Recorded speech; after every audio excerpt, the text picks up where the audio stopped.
ان سے دیکھ لینا کہ ان کے برتن کے اس میں نشان موجود ہیں۔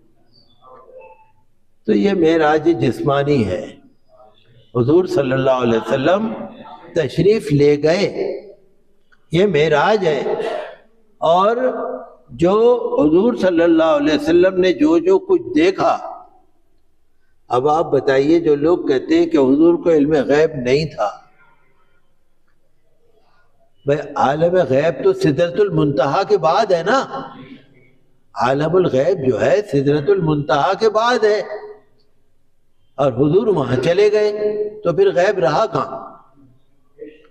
تمام انبیاء کرام اور جبرائیل امین علیہ السلام سدرۃ المنتہا پر رک گئے، اس کے آگے عالم غیب ہے۔ حضور صلی اللہ علیہ وسلم رف پر سوار ہو کر وہاں بھی تشریف لے گئے، پھر اس سے آگے سوار ہو کر ایک اور آپ کو سواری ملی، وہاں بھی تشریف لے گئے، پھر عرش اعظم پر تشریف لے گئے۔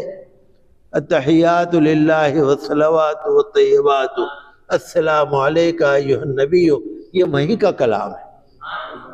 تو یہ معراج کا واقعہ یقیناً ایک سچا واقعہ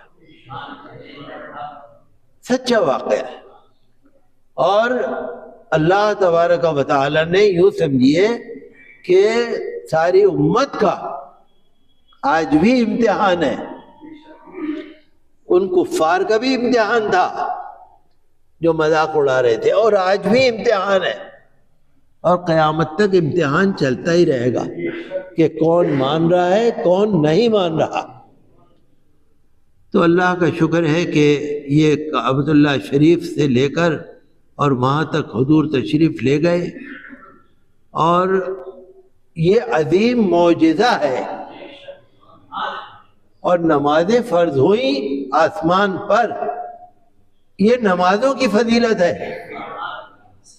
روزے فرض ہوئے دنیا میں، زکوٰۃ فرض ہوئی دنیا میں، حج فرض ہوا دنیا میں، قرآن کریم نازل ہوا یہاں پر، نماز فرض ہوئی آسمان پر۔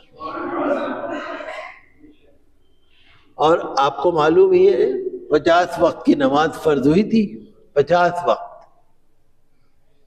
حضرت موسیٰ علیہ السلام نے کہا آپ کی امت نہیں پڑھ پائے گی، واپس چلے جائیے۔